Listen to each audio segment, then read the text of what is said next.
ওই ব্যক্তিটি আলেমের কাছে যখন গেল তখন বলল, একটা অঞ্চল দেখে দিল, বলল যে ওই অঞ্চলে কি আছে?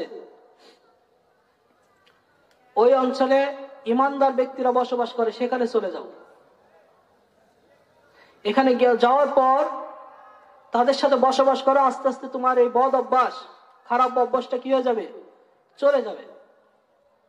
সম্মানিত উপস্থিতি, এ কথা বলার কারণ কি?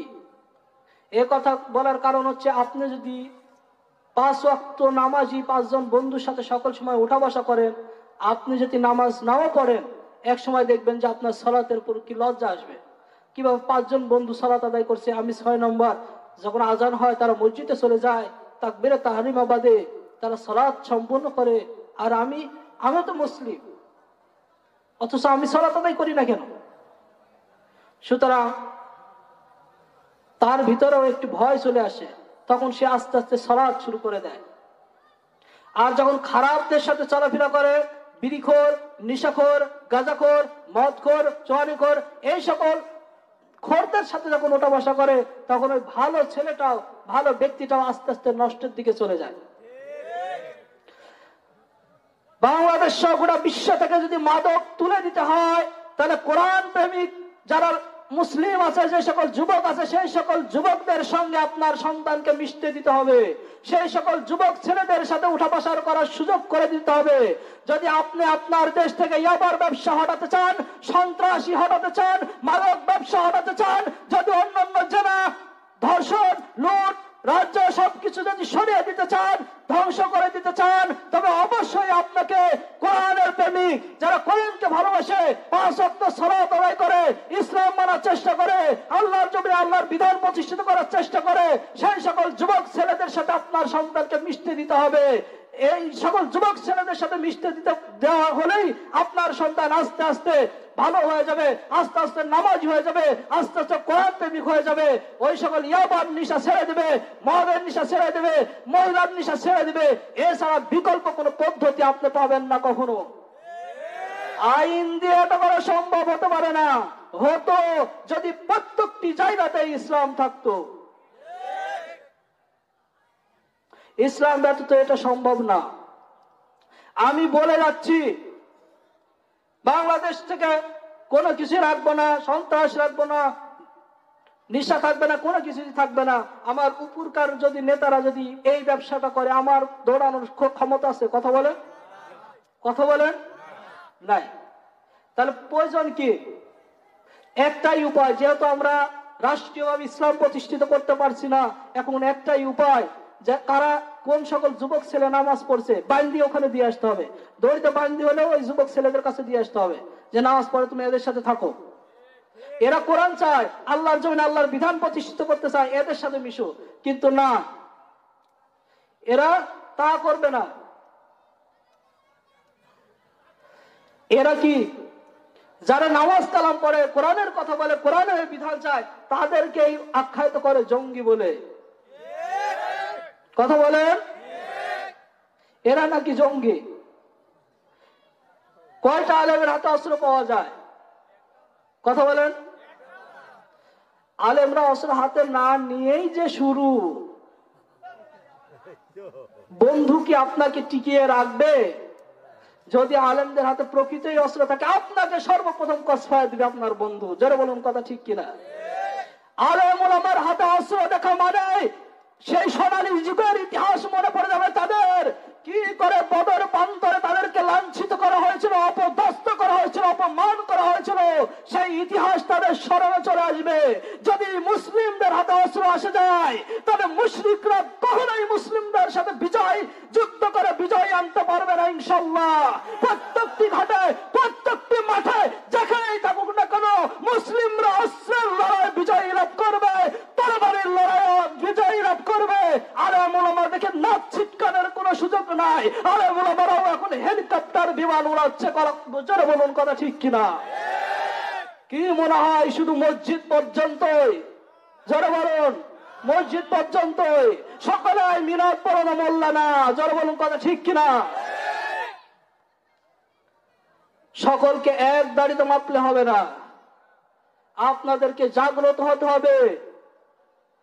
যেই কথা বলেছে আমরা বারবারই বলে আসছি, সামনে দুর্ভিক্ষ শুরু হয়ে গেছে অনেক আগে। কবে? হুযায়ফা রাদিয়াল্লাহু আনহু একটি হাদিস, তিনি বলেন মানুষের জীবনে বছরে 2-1 বার বিপর্যয় দেখা দিবে। এমন একটি সময় আসবে যখন মানুষের জীবনে 2-1 বার বিপর্যয় দেখা দিবে প্রতি বছরে। আর তার শুরুটি হবে মুশরিকদের দুর্গ আক্রমণের মাধ্যমে, দুর্গ ক্ষতিগ্রস্ত হওয়ার মাধ্যমে। আর তারপরেই দেখা দিবে দুর্ভিক্ষ। এই দুর্ভিক্ষ শেষ হতে না হতে ভারতীয় উপমহাদেশের মুশরিকদের দ্বারা একটি ফিতনার সৃষ্টি হবে। আর সেই ফিতনার মোকাবেলা করার জন্যই ভারতীয় উপমহাদেশের পূর্ব অঞ্চল থেকে, অর্থাৎ হিন্দের পূর্ব অঞ্চল থেকে একটি বড় জামাত, বৃহত্তরী জামাত তাদের মোকাবেলা করতে যাবে মুশরিকদের। সেখানে গিয়ে তাদেরকে, এই সকল বৃহত্তরী জামাতের অনুসারীদেরকে মুশরিকরা এমন ভাবে হত্যা করবে, যেমন তোমরা নির্দিষ্ট দিনে কুরবানি, নির্দিষ্ট দিনে পশুর উপর আল্লাহর নাম স্মরণ করো। জোর বলি নাউজুবিল্লাহ। সম্মানিত উপস্থিতি, আপনারা যদি দেখেন, আমি বলছি না এটাই হবে, যদি ভেবে দেখেন তাহলে 2018 সালে ফণী, এখানে ভারতের এক মন্দিরের, বড় মন্দিরের একটি দুর্গ পতাকা ধ্বংস হয়ে গেছে, ভেঙে গেছে। তখন কিন্তু সেখানকার ঠাকুররা বলছে যে না, এটা ভালো লক্ষণ হতে পারে না, এটা ভালো লক্ষণ হতে পারে না, কারণ ভারত হাতছাড়া হতে যাচ্ছে। আপনারা অখণ্ড ভারত চান। আমাদের দেশের লোকেরা, বাংলাদেশের মানুষরা যুদ্ধ করে অখণ্ড ভারতকে খণ্ড করে স্বাধীন করেছে, পাকিস্তান থেকে স্বাধীন করেছে। আর আপনারা এখনো বলেন অখণ্ড ভারত। হ্যাঁ, ঠিকই বলছেন, আপনাদের কথার সাথে আমাদের কথা মিল আছে। আমরাও অখণ্ড ভারত চাই, কিন্তু অখণ্ড ভারতে কোনো মুশরিক থাকতে পারবে না। অখণ্ড ভারত হবে মুসলিমদের নেতৃত্বে। প্রত্যেকটি জায়গায় মুসলিম সেনাবাহিনীরা থাকবে, প্রত্যেকটি জায়গায় কোরআনের আলোচনা হবে, প্রত্যেকটি জায়গাতে কোরআন সুন্নাহর আলোচনা হবে, কাজী থাকবে, একজন আলেম থাকবে, প্রত্যেকটি জায়গাতে কোরআন সুন্নাহ দিয়ে, ইসলামী বিধান দিয়ে, আল্লাহ তাআলার প্রদত্ত বিধান দিয়ে রাষ্ট্র পরিচালনা হবে। এই ভারতীয় উপমহাদেশ, শুনে রাখুন মুসলমান, খুব শীঘ্রই এমন দিন আসছে, আর কোন দল, কোন মানব রচিত দলের হাতে পৃথিবী যাচ্ছে না, কোন মানব রচিত পথের হাতে পৃথিবী যাচ্ছে না। এই পৃথিবী আসছে মুসলমানদের হাতে। যারা বলুন আল্লাহু আকবার।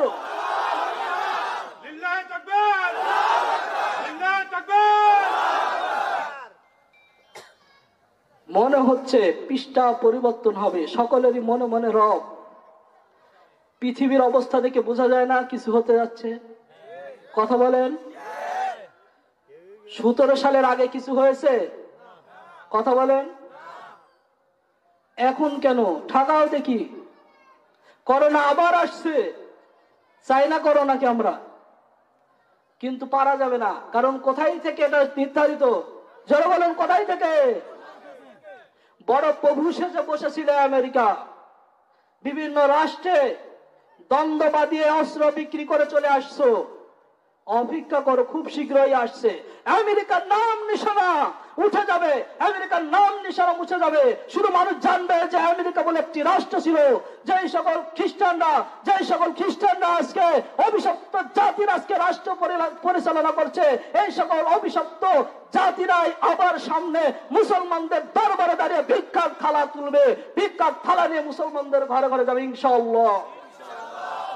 আমার ভাইদেরকে হত্যা করা হচ্ছে ফিলিস্তিনে, আমার বোনদেরকে আরাকান থেকে তাড়িয়ে দেওয়া হয়েছে, ধর্ষণ করা হয়েছে।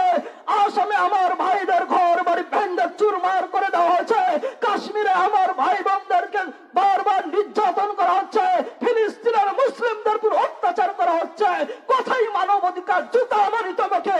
এই সকল মানব অধিকারকে আমরা ঘেরা করি, যে সকল মানব অধিকার মুসলমানদের পক্ষে কথা বলতে পারে না, মুসলমানদেরকে মানুষ মনে করে না। তোমরা কুকুর মারা গেলে তোমাদের কান্দা মায়া কান্দা খাবে না। আর একটি মুসলমান হত্যা হয়ে যাচ্ছে, একটি মুসলমানকে হত্যা করা যখন হয়, তোমাদের কথাই চলে যায় সেই সকল মানব অধিকার। তোমাদের কথা বলে না কেন সেই সময়? তোমাদের লেখনী গেলার সব সময় উল্টো কলম ভাবে চলে গেল। আমরা আল্লাহ তাআলার কাছে বলছি, আল্লাহ আমাদেরকে সাহায্য করুন, আমরা আপনার কাছে সাহায্য প্রার্থী। এই সকল জালিমদেরকে ধ্বংস করে দিন, না হয়তো তাদেরকে হিদায়াত দান করুন। আপনার জমিনে, আপনার রাষ্ট্র দ্বারা, আপনার বিধান দ্বারা পরিচালিত হবে।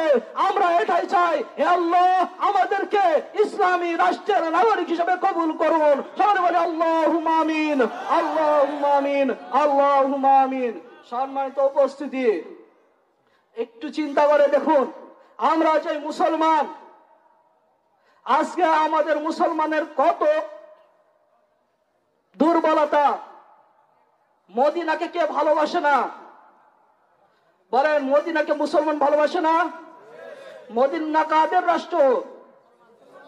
মক্কা কার রাষ্ট্র? বাইতুল্লাহ কার ঘর? আল্লাহর ঘর। আল্লাহর জমিনে আল্লাহর ঘর থেকে আল্লাহর বিধান পরিচালনা হবে। এই আল্লাহর বিধান পরিচালনা করতে না দিয়ে আল্লাহর বিধানের পরিবর্তে তোমরা মানব রচিত বিধান তৈরি করেছো। আর আল্লাহর ঘরের পরিবর্তে আল্লাহর ঘর হোয়াইট হাউস, আর আল্লাহর ঘর ব্ল্যাক হাউস, আর তোমরা তৈরি করেছো হোয়াইট হাউস। এই হোয়াইট হাউস থেকে আজকে তোমরা গোটা বিশ্ব পরিচালনা করার সিদ্ধান্ত নিয়েছো, গোটা বিশ্ব পরিচালনা করছো। আফসোস, যেখানেই তোমাদের মিটিং হয়, যখনই তোমাদের মিটিং হয়, অন্য অন্য দেশ থেকে মুসলিমরাও সেখানে যাইতে বাধ্য থাকে। তোমরা এমন একটি জায়গা থেকে তোমরা গোটা বিশ্ব পরিচালনা করছো, অথচ আল্লাহ সুবহানাহু ওয়া তাআলা এই বাইতুল্লাহকে দিয়েছে। বাইতুল্লাহ থেকে গোটা বিশ্ব পরিচালনা হবে। আজকে মদিনাতে, মক্কাতে যে শাসক আছে, এই শাসকটা হচ্ছে ইসলামের জ্বলন্ত দুশমন। মোহাম্মদ বিন সালমান ইসলামের যত বড় ক্ষতি করেছে, নরেন্দ্র মোদী এত বড় ক্ষতি করতে পারবে না। এই মোহাম্মদ বিন সালমান যেখানে আল্লাহ রাসূল সাল্লাল্লাহু আলাইহি সাল্লাম মুশরিকদেরকে জাজিরাতুল আরবে প্রবেশ নিষেধাজ্ঞা করে দিয়েছে, সেখানে মুশরিকদেরকে উঠিয়েছে। যে গান বাজনাকে হারাম ঘোষণা করে গেছেন আল্লাহ রাসূল, সেখানে এই মোহাম্মদ বিন সালমান গান প্রশিক্ষণ দেওয়ার জন্য কেন্দ্র তৈরি করে দিয়েছে। মোহাম্মদ, শুনে রাখো, আল্লাহ তাআলা মোহাম্মদ বিন সালমান, জেনে রাখো, আল্লাহ সুবহানাহু ওয়া তাআলা মদিনাতে বরকত দিয়ে দিয়েছেন, কিয়ামত পর্যন্ত বরকত থাকবে। তুমি শুধু একবার ইসলামী খেলাফতের ডাক দিয়ে দেখো, গোটা বিশ্বের মুসলিমরা তোমার দিকে ঝুঁকে যাবে, গোটা বিশ্বের মুসলমান তোমাকে ভালোবাসবে। তুমি কেন ইসরায়েলের ভয়ে তোমার স্বর্ণ কিলান আমেরিকার ঘরে রেখে আসছো, আমেরিকার কাছে রেখে আসছো?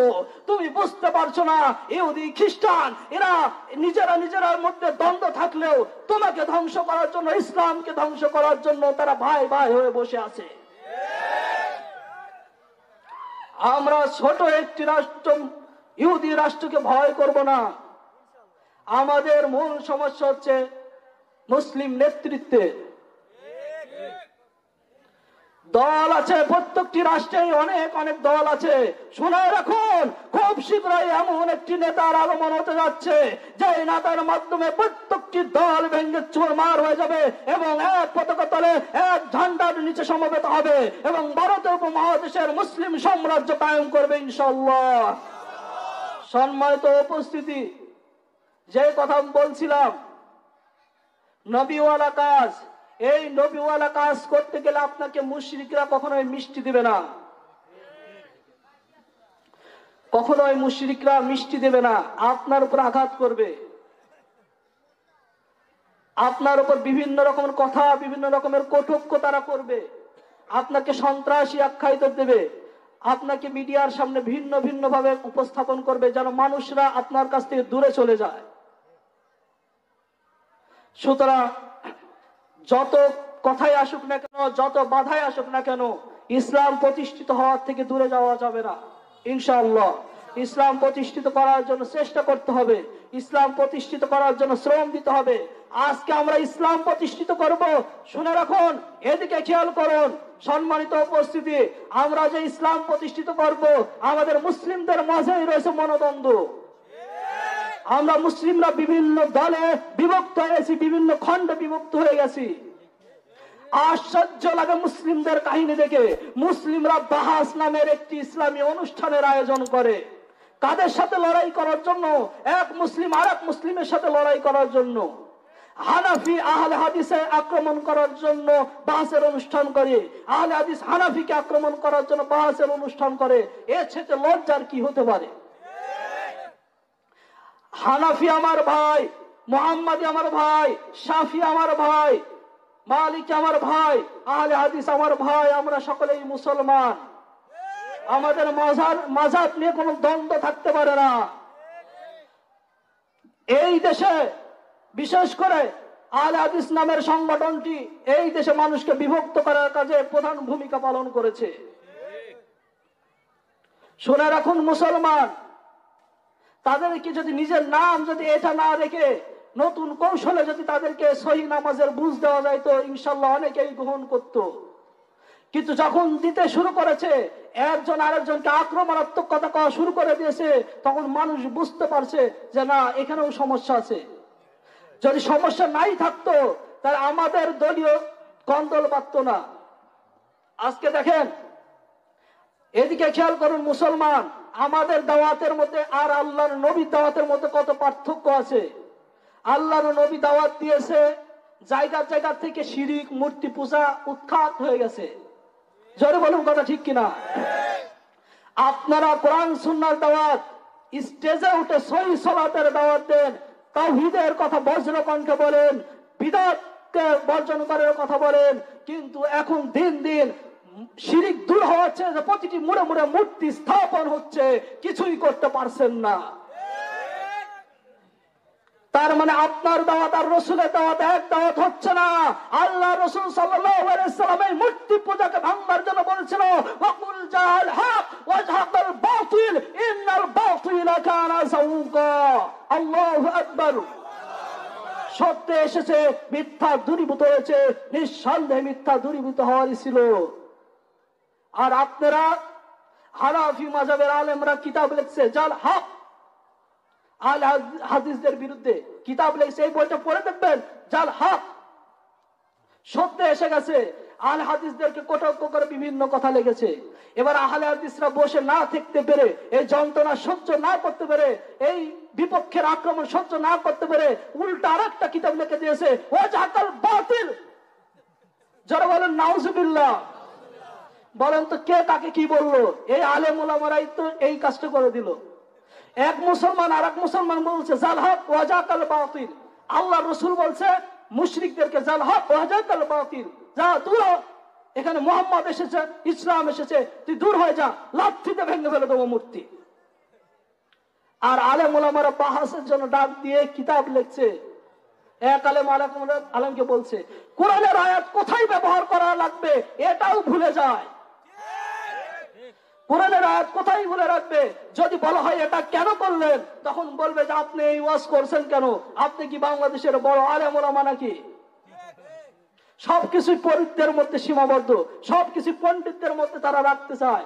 আমরা চাই কোরআনকে, ইসলামকে বিশ্বের মানুষের কাছে সাধারণ করে দেওয়া হোক, কঠোরতা অবলম্বন করা না হোক। প্রত্যেকটি ঘরে ঘরে প্রত্যেকটি মুসলিমরা, এমনকি অমুসলিমরাও যেন কোরআন পড়তে পারে, হাদিস পড়ে বুঝতে পারে যে কোনটা সঠিক কোনটা ভুল। যদি আমাদেরটা ভুল হয়ে যায় তাহলে চলে যাবে, যদি আমাদেরটা ঠিক হয়ে থাকে, ইসলাম যদি ঠিক হয়ে থাকে, তাহলে দলে দলে ইনশাআল্লাহ মানুষ আসবে। ইযা জাআ নাসরুল্লাহি ওয়াল ফাত।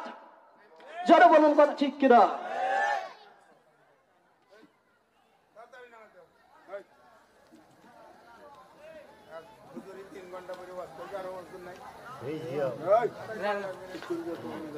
মাশাআল্লাহ, যেহেতু আমি টাইম দেখছিলাম, কিন্তু টাইম কতটুকু সময় গেছে সেটা আমার জানা নাই, আমাকে কমিটির পক্ষ থেকে হয়তো জানাবেন। আর আল্লাহ সুবহানাহু ওয়া তাআলা আমাদের সকলকে কোরআনের মাহফিলে কোরআন সঠিকভাবে বোঝার এবং ধৈর্য সহকারে শোনার তৌফিক দান করুন। সকলে বলে আল্লাহুম্মা আমিন। সম্মানিত উপস্থিতি, সুতরাং আমি যে কথা বলছিলাম, আমাদের যে সকল আলেম ওলামারা আছে, এই সকল আলেম ওলামাদেরকে আগে সতর্ক হতে হবে, সোচ্চার হতে হবে। আমরা একে অপরকে কখনোই কটাক্ষ করব না, একে অপরকে কখনোই গালিগালাজ গালমন্দ করব না।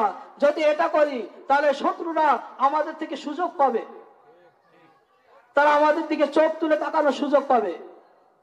সুতরাং আমাদেরকে সকল সময় মনে রাখতে হবে, আমরা মুসলিমরা, আমরা নিজেরা কখনোই দ্বন্দ্বে জড়িত হব না। আমরা নিজেরা ভাই ভাই, নিজেরা একসাথে চলবো ইনশাআল্লাহ।